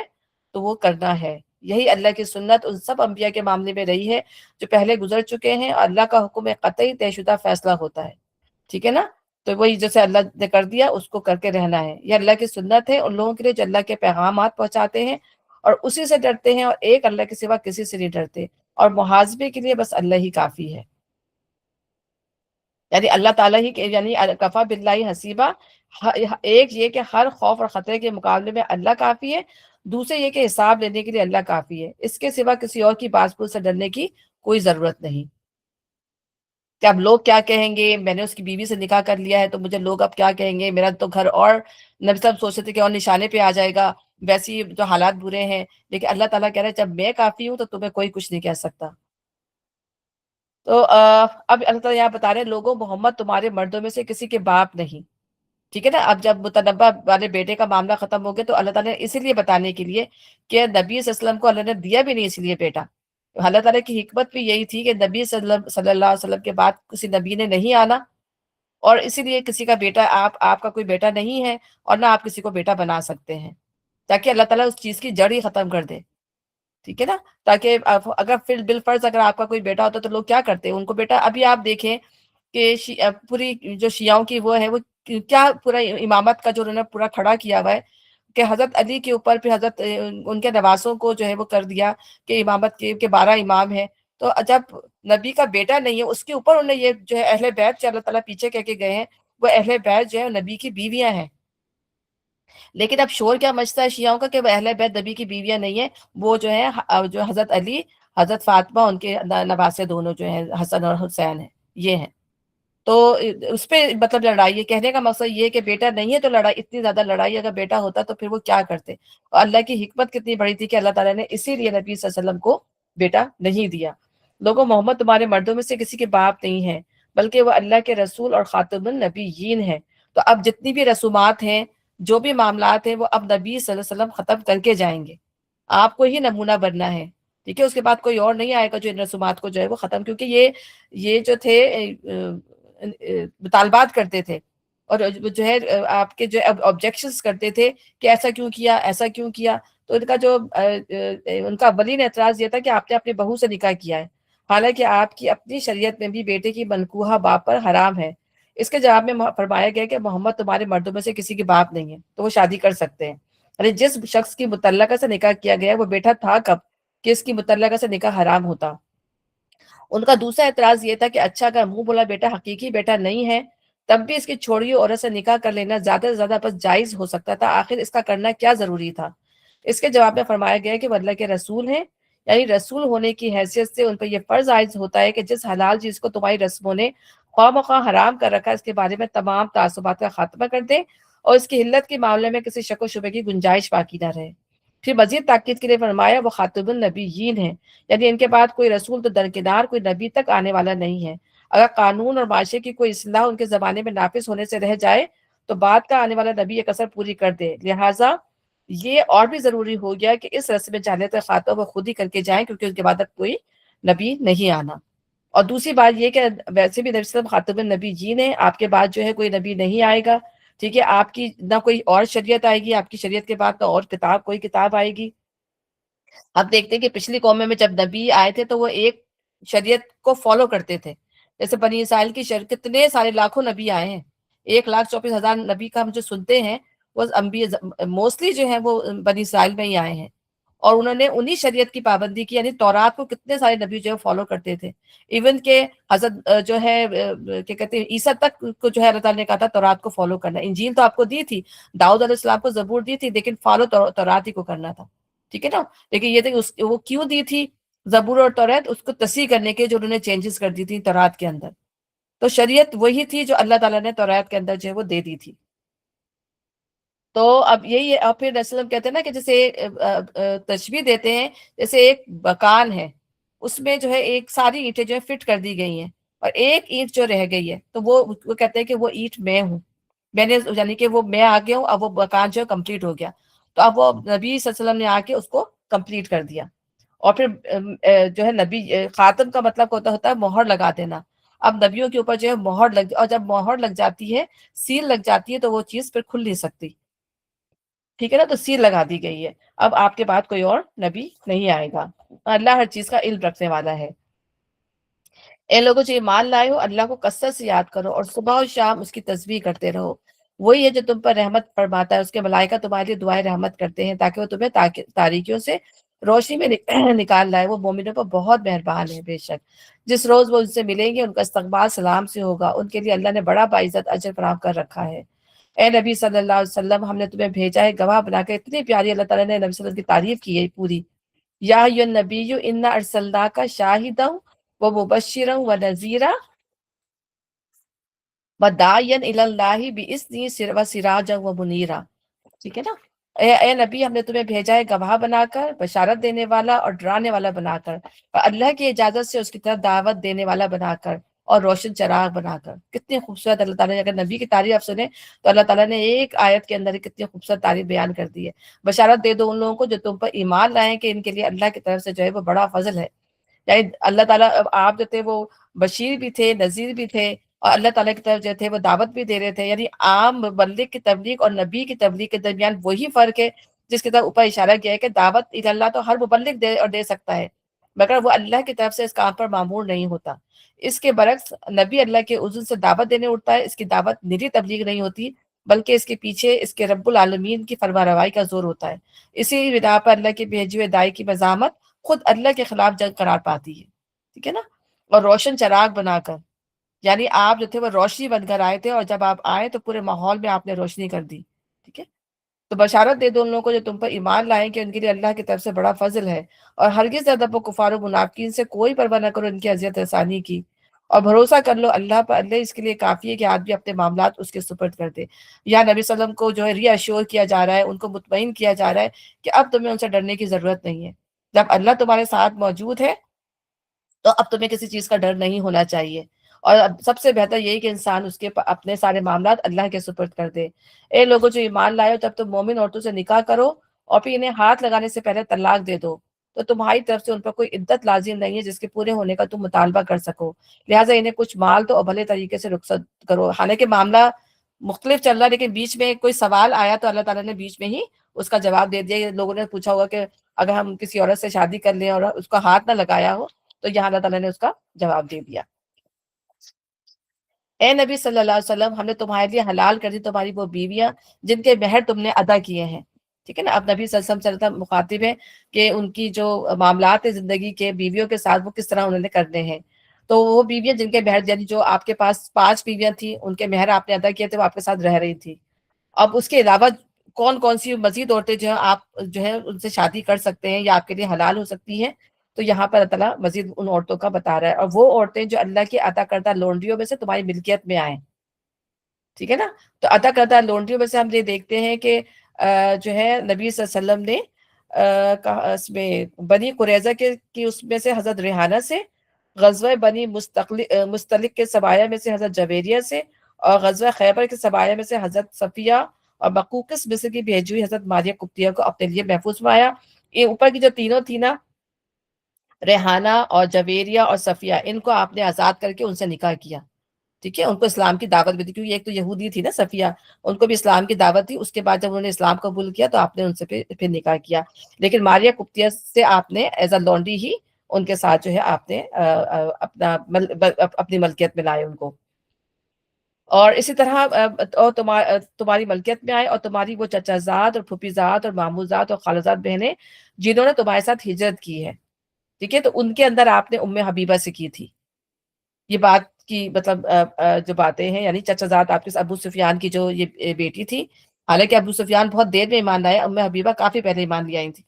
اور امیر جو معاویہ ہیں وہ بھی بہت پہلے ایمان لے آئے تھے، اور کاتبین وحی کے اندر ہیں، ابا ایمان نہیں لائے تھے لیکن بچے ایمان لے آئے تھے، تو ان سے آپ نے شادی کی کیونکہ وہ آپ کی چچا زاد بہن تھی۔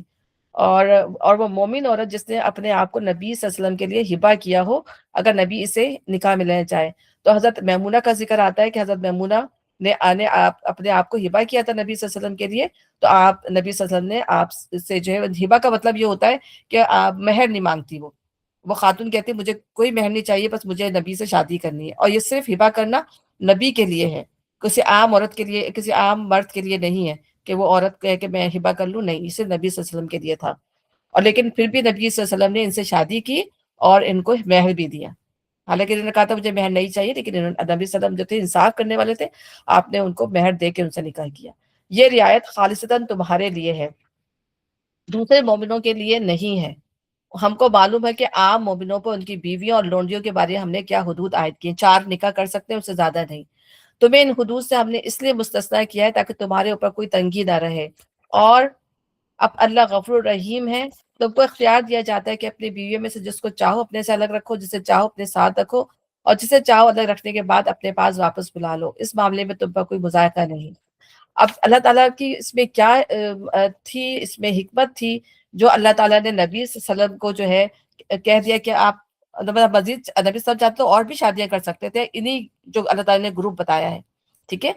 تقریباً نبی صلی اللہ علیہ وسلم نے 11 شادیاں کی، اور ایک وقت میں آپ کے پاس جو تھی 5 یا 6، زیادہ زیادہ ایک وقت میں آپ کے پاس سے 8-9 بیویاں بھی تھیں، لیکن جو زیادہ زیادہ رہی ہیں وہ 4 یا 5 رہی ہیں، ٹھیک ہے نا؟ جو ابھی جیسے ابھی ہم جب پڑھ رہے ہیں تو اس میں 5 تھی۔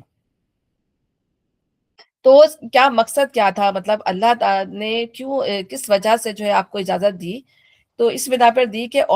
اس بنا پہ کہ عورتوں میں کام کرنے کی صرف ایک یہی صورت آپ کے لیے ممکن تھی کہ مختلف عمروں اور ذہنی صلاحیتوں کی متعدد خواتین سے آپ نکاح کریں، ان کو براہ راست خود تعلیم و تربیت دے کر اپنی مدد کے لیے تیار کریں، اور پھر ان سے شہری اور بدوی اور جوان اور ادھیڑ اور بوری ہر قسم کی عورتوں کو دین سکھانے اور اخلاق و تہذیب کے نئے اصول سمجھانے کا وہ کام دیں۔ ایک تو وجہ یہ تھی۔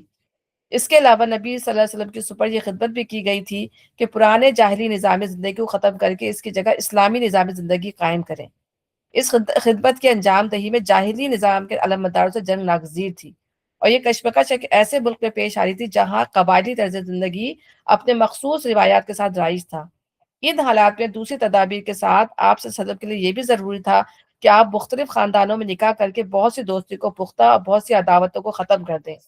چنانچہ جن خواتین سے آپ نے شادیاں کی ان کی ذاتی اوصاف کے علاوہ ان کے انتخاب میں یہ مصلحت بھی کم و بیش شامل تھی۔ حضرت عائشہ اور حضرت افسہ کے ساتھ نکاح کر کے آپ نے حضرت ابوبکر اور حضرت عمر کے ساتھ اپنے تعلقات کو اور زیادہ گہرا و مستحکم کر لیا۔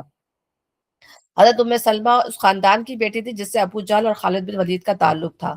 حضرت ام حبیبہ ابی سفیان کی بیٹی تھی۔ ان شادیوں نے بڑی حد تک ان خاندانوں کی دشمنی کا زور توڑ دیا، بلکہ ام حبیبہ کے ساتھ حضور کا نکاح ہونے کے بعد تو ابو سفیان پھر کبھی حضور کے مقابلے پر نہ آیا۔ حضرت صفیہ اور ریحانہ یہودی خاندانوں میں سے تھی۔ انہیں آزاد کر کے جب حضور نے ان سے نکاح کیے تو آپ صلی اللہ علیہ وسلم کے خلاف یہودیوں کی سرگرمیاں ٹھنڈی پڑ گئیں، کیونکہ اس زمانے کی عربی روایات کے مطابق جس شخص سے کسی قبیلے کی بیٹی بیاہی جاتی تھی وہ صرف لڑکی کے خاندان کا ہی نہیں بلکہ پورے قبیلے کا داماد سمجھا جاتا تھا، اور داماد سے لڑنا برے حال کی بات تھی۔ کتنی دیکھیں حکمت تھی اللہ تعالیٰ کی، اور نبی صلی اللہ علیہ وسلم جو شادیاں کی، اور آج دیکھیں ایک پروپیگنڈا لوگوں نے جو ہے مچایا ہوا ہے کہ جو ہے 9 شادیاں کر لی، 11 شادیاں کر لی، پولی گیمی کی نبی صلی اللہ علیہ وسلم نے۔ تو وہ اس حکمت کو نہیں دیکھتے جو اس کے پیچھے جو تھی، اور کس طرح نبی صلی اللہ علیہ وسلم نے جو ہے لوگوں کو آپس میں ملایا اور لوگوں کو جوڑا۔ تم کو اختیار دیا جاتا ہے کہ اپنی بیویوں میں سے جس کو چاہو اپنے سے الگ رکھو، جسے چاہو اپنے ساتھ رکھو، اور جسے چاہو الگ رکھنے کے بعد اپنے پاس واپس بلا لو۔ اس معاملے میں تم پر کوئی مذائقہ نہیں۔ اس آیت سے مقصود نبی صلی اللہ علیہ وسلم کو خانگی زندگی کی الجھنوں سے نجات دلانا تھا، تاکہ آپ صلی اللہ علیہ وسلم پورے سکون کے ساتھ اپنا کام کر سکیں۔ جب اللہ تعالیٰ نے صاف الفاظ میں حضور کو پورے اختیارات دے دیے کہ ازواج مطہرات میں سے جس کے ساتھ جو برتاؤ کرنا چاہے، تو اس بات کا کوئی امکان نہ رہا کہ یہ مومن خواتین آپ کو کسی طرح پریشان کرتی یا آپس میں مسابقت اور رقابت کے جھگڑے پیدا کر کے آپ کے لیے الجھنیں پیدا کرتی۔ ٹھیک ہے نا؟ تو اگر وہ کرتی تو پھر اللہ کی طرف سے باز پرس ہو جاتی، کیونکہ اللہ تعالیٰ نے ٹوٹلی نبی صلی اللہ علیہ وسلم کو کھلا ہینڈ دے دیا تھا۔ لیکن اس کے باوجود بھی نبی صلی اللہ علیہ وسلم ہر ایک کا حق جو ہے برابری سے ادا کرتے تھے۔ آپ کو اجازت تھی، لیکن اس کے باوجود بھی آپ نے کبھی بھی فیئرنیس کی سب کے ساتھ۔ اس طرح زیادہ متوقع ہے کہ ان کی آنکھیں ٹھنڈی رہیں گی اور رنجیدہ نہیں ہوں گی، اور جو کچھ بھی تم ان کو دو گے اس پہ وہ سب راضی رہیں گی۔ اللہ تعالیٰ جانتا ہے جو کچھ تم لوگوں کے دلوں میں ہے۔ اللہ علیم و حلیم ہے، بے شک جانتا بھی ہے اور حلم والا بھی ہے۔ اس کے بعد تمہارے لیے دوسری عورتیں حلال نہیں ہیں، اور نہ اس کی اجازت ہے کہ ان کی جگہ اور بیویاں لے آؤ، خواہ ان کا حسن تمہیں کتنا ہی پسند ہو۔ تو دیکھیں حسن کی بیس پہ شادی نہیں کی۔ ہم یہ دیکھتے ہیں کہ زیادہ تر جو خواتین تھیں یا تو طلاق یافتہ تھیں یا بیوہ تھیں، سوائے حضرت عائشہ کے۔ تو یہ چیز لوگوں کو نظر نہیں آتی کہ نبی صلی اللہ علیہ وسلم نے اس لیے شادی نہیں کی تھی۔ البتہ لونڈیوں کی تمہیں اجازت ہے، اللہ ہر چیز پر نگراں ہے، بے شک۔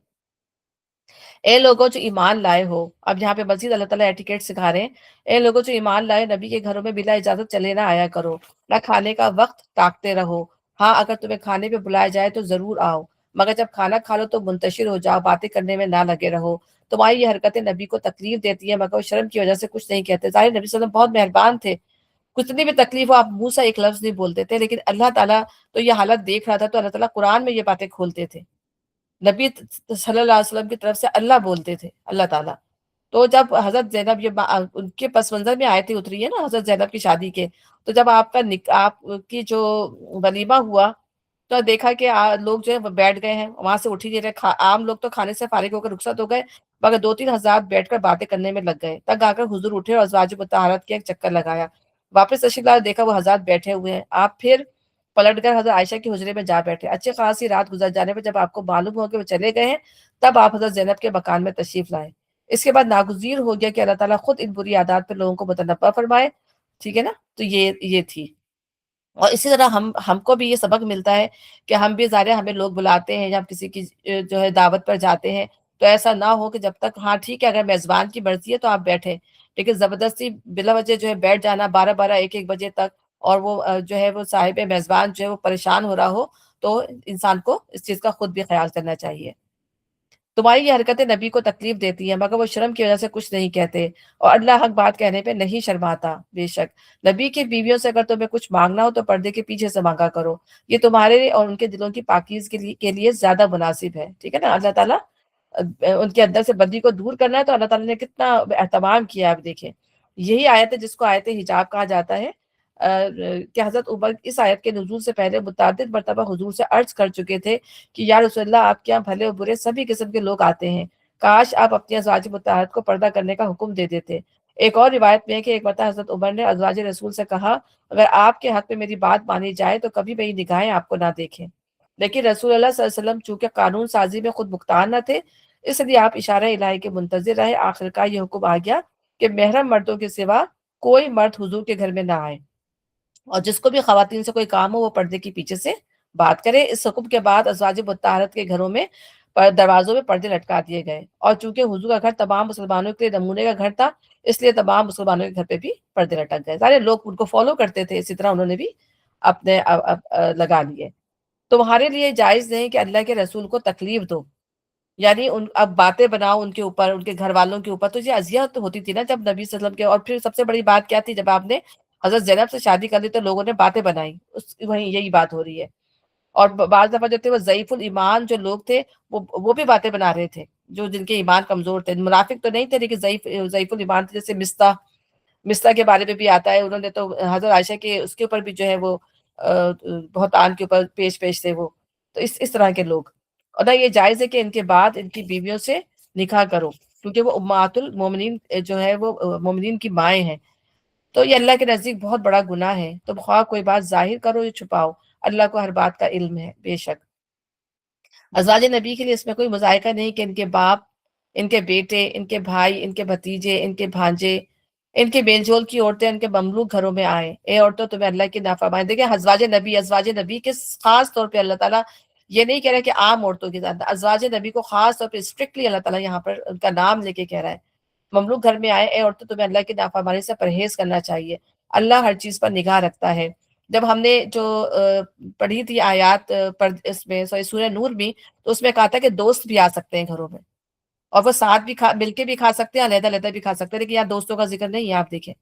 کہ ان کی میل جول کی عورتیں اور ان کی مملوک گھر میں آئیں، اے عورتوں تمہیں اللہ کی نافرمانی سے پرہیز کرنا چاہیے، اللہ ہر چیز پر نگاہ رکھتا ہے۔ تو دوستوں کا بھی منع تھا، عام عورتوں کا منع نہیں ہے۔ دوست گھر میں آ سکتے ہیں، ٹھیک ہے، جو یار دوست ہوتے ہیں یا بہت فیملی فرینڈز ہوتے ہیں، تو وہاں پہ اللہ تعالیٰ نے اجازت دی بھی ہے خواتین کے لیے، مرد اور خواتین کو۔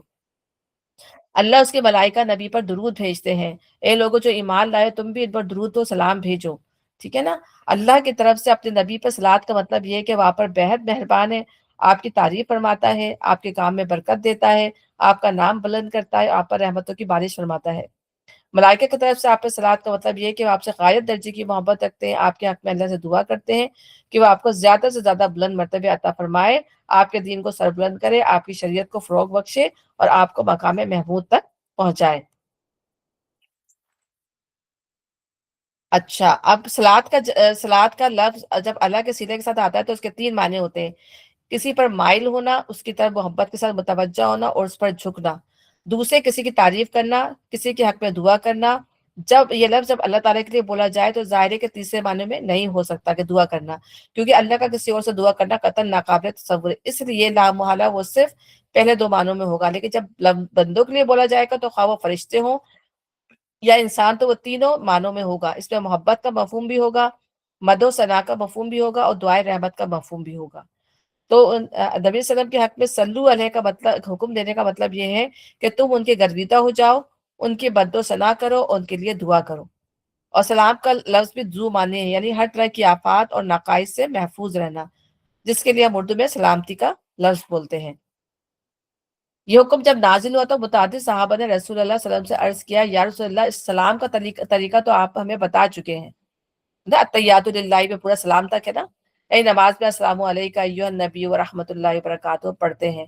مگر آپ پر سلاد بھیجنے کا طریقہ کیا ہے؟ تو پھر آپ نے جو ہے اللہم صلی علی، جو ہم درود ابراہیمی پڑھتے ہیں، وہ آپ نے جو ہے صحابہ کرام کو جو ہے سکھائی۔ اچھا، اب یہ امر کہ حضور پر درود بھیجنا سنت اسلام ہے، جب آپ کا نام آئے اس کا پڑھنا مستحب ہے، اور خصوصاً نماز میں اس کا پڑھنا مسنون ہے، اس پر تمام اہل ایمان کا اتفاق ہے۔ اور اس امر پہ بھی اجماع ہے کہ عمر میں ایک مرتبہ حضور پر درود بھیجنا فرض ہے، کیونکہ اللہ تعالیٰ نے صاف الفاظ میں اس کا حکم دیا ہے کہ اس کے بعد درود کے مسئلے میں علماء کے درمیان اختلاف پایا جاتا ہے۔ امام شافعی اس بات کے قائل ہے کہ نماز میں آخری مرتبہ جب آدمی تشہد پڑھتا ہے اس میں صلاۃ علی النبی پڑھنا فرض ہے، لیکن اگر کوئی شخص نہ پڑھے تو نماز نہ ہوگی۔ اور صحابہ میں ابن مسعود، ابو مسعود انصاری، ڈفرینٹ صحابہ ہیں، وہ یہ اور آخر ان کا یہی مسلک تھا۔ امام ابو حنیفہ کہتے ہیں کہ ان کا اور ان کے جو مسلک ہے وہ درود عمر میں صرف ایک مرتبہ پڑھنا فرض ہے، یہ کلمہ شہادت کی طرح ہے، جس سے ایک مرتبہ اللہ کی الہیت اور رسول اللہ علیہ وسلم کی رسالت کا اقرار کر لیا، اس نے فرض ادا کر دیا۔ اسی طرح جس نے ایک دفعہ درود پڑھ لیا وہ فریضہ صلاۃ النبی سے سبق دوش ہو گیا۔ اس کے بعد نہ کلمہ پڑھنا فرض ہے نہ درود، یعنی انسان جب ایمان قبول کرتا ہے یا پھر یہ کہ جیسے بڑا ہوتا ہے بچہ سے، جب اس کو ایک وہ آتی ہے آپ یہ کہیں رشد آتا ہے، تو کلمہ پڑھ کے بندہ جو اس کا اظہار کرتا ہے کہ میں اللہ تعالیٰ میں تو ایک ہے، تیرے سوا کوئی عبادت کے لائق نہیں، محمد صلی اللہ علیہ وسلم اس کے بندے اس کے رسول ہیں،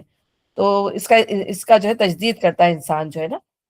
اور اس وقت بھی تجدید کر لینی چاہیے جب انسان کے منہ سے کوئی کفریہ کلمہ نکل جائے، نعوذ باللہ، تو انسان کو فوراً اس بات کی تجدید جو ہے تجدید کر لینی چاہیے کلمہ پڑھ کے، اللہ تعالیٰ نہیں میں تجھے ہی مانتا ہوں، تو اکیلا ہے، تیرا کوئی شریک نہیں، محمد صلی اللہ علیہ وسلم اس کے بندے اس کے رسول ہیں، ٹھیک ہے نا۔ اور ایک اور گروہ نماز میں اس کا پڑھنا مطلقاً واجب قرار دیتا ہے، مگر کہتا ہے کہ اگر تشہد بھی پڑھ لی تو نماز ہو جاتی ہے۔ بعض دفعہ ایسا بھی ہوتا ہے کہ بہت ایمرجنسی ہو گئی اور تشہد پڑھ لیا اور درود نہیں پڑھا، تو درود تک تو بتایا گیا ہے کہ نماز جو ہے فرائض کے اندر شامل ہے، اگر درود رہ بھی جائے تو نماز آپ کی جو ہے کمپلیٹ جاتی ہے، ویسی کنڈیشن میں جیسے اگر آپ بہت ایمرجنسی کی کنڈیشن ہو، لیکن یہ ہے کہ پڑھنا ضروری ہے۔ یہ ہے اس سے ریلیٹڈ۔ اچھا، جو لوگ اللہ اس کے رسول کو اذیت دیتے ہیں ان پر دنیا اور آخرت میں اللہ نے لعنت فرمائی ہے اور ان کے لیے رسوا کن عذاب مہیا کر دیا ہے، اور جو لوگ مومن مردوں اور عورتوں کو بے قصور اذیت دیتے ہیں انہوں نے ایک بڑے بہتان اور صریح گناہ کا وبال اپنے سر لے لیا ہے، جو ہم سورہ نور میں بھی پڑھ کے جا چکے ہیں۔ اب یہاں پر جو ہے آیت حجاب آ رہی ہے، اے نبی اپنی بیویوں اور بیٹیوں اور اہل ایمان کی عورتوں سے کہہ دو کہ اپنے اوپر اپنے چادروں کے پلو لٹکا لیا کریں، یعنی ایک تو وہ چادر وہ پہنتی ہی ہیں گھر کے اندر، ٹھیک ہے نا، سوری باہر بھی جیسے ہم پڑھ کے جا چکے ہیں، لیکن جب وہ باہر نکلیں گے خاص طور پہ اس کنڈیشن میں جب منافقین نے جو ہے ناک کا بند کیا ہوا تھا تمام مسلمانوں کا، تو اس وقت اس کیفیت میں نکلیں گی، اور کہا جاتا ہے کہ یہ کنڈیشن جب بھی فتنے کی کیفیت ہوگی وہ یہ کیفیت جو ہے وہ اپنائی جا سکتی ہے، تو اپنے اوپر اپنے چادروں کے پلو لٹکا لیا کریں، یہ زیادہ مناسب طریقہ ہے تاکہ وہ پہچان لی جائے اور نہ ستائی جائیں، ٹھیک ہے نا۔ خاص طور پہ تو یہ اللہ تعالیٰ نے ایک وہ دی تھی جس وہ ستائی جا رہی تھی، ان کے اوپر جو تھے منافقین جو تھے ان کو چھیڑ چھاڑ کیا کرتے تھے، کبھی تو ان کے دوپٹے اتار کے پھینک دیتے تھے، ایسے ایسے واقعات بھی آئے ہیں بازاروں میں اگر وہ جاتی تھی، تو اللہ تعالیٰ نے اس لیے یہ ایک پریکاشنز کے طور پہ اللہ تعالیٰ نے کہا کہ اپنے چادر کے اوپر ایک اور چادر پہن لیں۔ اللہ تعالیٰ غفور الرحیم ہے۔ اگر منافقین اور وہ لوگ جن کے دلوں میں خرابی ہے، اللہ بتا رہا ہے نا کہ یہاں پہ اب ان کی سزا کے لیے بتا رہا ہے، اگر منافقین اپنی حرکتوں سے باز نہیں آئے اور وہ لوگ جن کے دلوں میں خرابی ہے اور وہ جو مدینے میں ہیجان انگیز افواہیں پھیلانے والے ہیں اپنی حرکتوں سے باز نہ آئے تو ہم ان کے خلاف کارروائی کرنے کے لیے تمہیں اٹھا کھڑا کریں گے، پھر وہ اس شہر میں مشکل سے تمہارے ساتھ رہ سکیں گے، یعنی اپنی حرکتوں سے اس کے باوجود بھی اللہ نے بول دیا ہے تو پھر یہ جو ہے سزا کے مستحق ہوں گے، نبی کے ہاتھوں ان کو سزا پہنچے گی، ان پر ہر طرف سے لعنت کی بوچھاڑ ہوگی، جہاں کہیں پائے جائیں گے پکڑے جائیں گے اور بری طرح مارے جائیں گے۔ یہ اللہ کی سنت ہے جو ایسے لوگوں کے معاملے میں پہلے سے چلی آ رہی ہے اور تم اللہ کی سنت پہ کوئی تبدیلی نہیں پاؤ گے۔ لوگ تم سے پوچھتے ہیں کہ قیامت کی گھڑی کب آئے گی، کہو اس کا علم تو اللہ کو ہے، تمہیں کیا خبر شاید کہ وہ قریب ہی آ لگی ہو۔ بہرحال یہ یقینی امر ہے کہ اللہ نے کافروں پہ لعنت کی ہے اور ان کے لیے بھڑکتی ہوئی آگ مہیا کر دی ہے جس پہ وہ ہمیشہ رہیں گے، کوئی حامی و مددگار نہ پا سکیں گے۔ جس روز ان کے چہرے آگ کو لٹ پلٹ کیے جائیں گے اس وقت وہ کہیں گے کہ کاش ہم نے اللہ اس کے رسول کی اطاعت کی ہوتی، اور کہیں گے اے ہمارے رب ہم نے اپنے سرداروں اپنے بڑوں کی اطاعت کی اور ہمیں راہ راست سے بے راہ کر دیا، اے رب ان کو دوہرا عذاب دے، ان پر سخت لعنت کر۔ اے لوگوں جو ایمان لائے ان لوگوں کی طرح نہ بن جاؤ جنہیں موسیٰ کو اذیتیں دی تھی، پھر اللہ نے ان کی بنائی ہوئی باتوں سے اس کی برات فرمائی اور وہ اللہ کے نزدیک باعزت تھا۔ کس طریقے سے تنگ کرتے تھے، ان کے نبی تھے بنی اسرائیل کو، انہوں نے جو ہے کتنی آفات سے بچا کے سمندر سے گزار دیا، لیکن اس کے باوجود انہوں نے اپنے نبی کے ساتھ کیا کیا، کتنا ان کو جو ہے پریشان کیا۔ تو یہیں پہ اللہ تعالیٰ فرما رہے ہیں اے ایمان لانے والوں اللہ سے ڈرو اور ٹھیک بات کیا کرو، اللہ تمہارے اعمال درست کر دے گا، یعنی کوئی دل میں جب انسان کے ٹیڑھ ہوتا ہے تو زبان سے بھی ٹیڑھی بات نکلتی ہے نا، تو ایسی بات نہ کرو جو تمہارے مطلب دل کا ٹیڑھ پر تمہاری زبان سے نہیں آنا چاہیے، اللہ تعالیٰ دلوں کے حالوں کو بھی جانتا ہے اور جو زبان سے نکلنا اللہ تعالیٰ اس کو بھی جانتا ہے، تو بات کہو سیدھی سادھی کہو دیپی تلو کہو، کیونکہ منافقین کیا کرتے تھے، منافقین سے جب کہتے تم یہ بات کیا کر رہے تھے، وہ کہتے ہیں ہم تو کچھ نہیں کر رہے تھے، ہم تو ہنسی مذاق کر رہے تھے۔ اس سے تو اللہ تعالیٰ مسلمانوں کو خاص طور پہ یہ بات سکھا رہا ہے کہ جہاں بھی یعنی کسی کے بھی معاملے میں بات کرنی ہو یا اپنے معاملے میں بات کرنی ہو، دو ٹوک اور صاف ستھری بات کرو۔ اللہ تعالیٰ اس سے کیا ہوگا، اللہ تعالیٰ ہمارے اعمال درست کر دے گا۔ جب دل کے اندر برائی ہوگی تو کیا ہوگا، اعمال کیسے درست ہوں گے؟ تو ہمیں اپنا دل کا بھی محاسبہ کرنا ہے، اپنی زبان کا بھی، اور تمہارے قصوروں سے درگزر فرمائے گا۔ جو شخص اللہ کے رسول کی اطاعت کرے اس نے بڑی کامیابی حاصل کی۔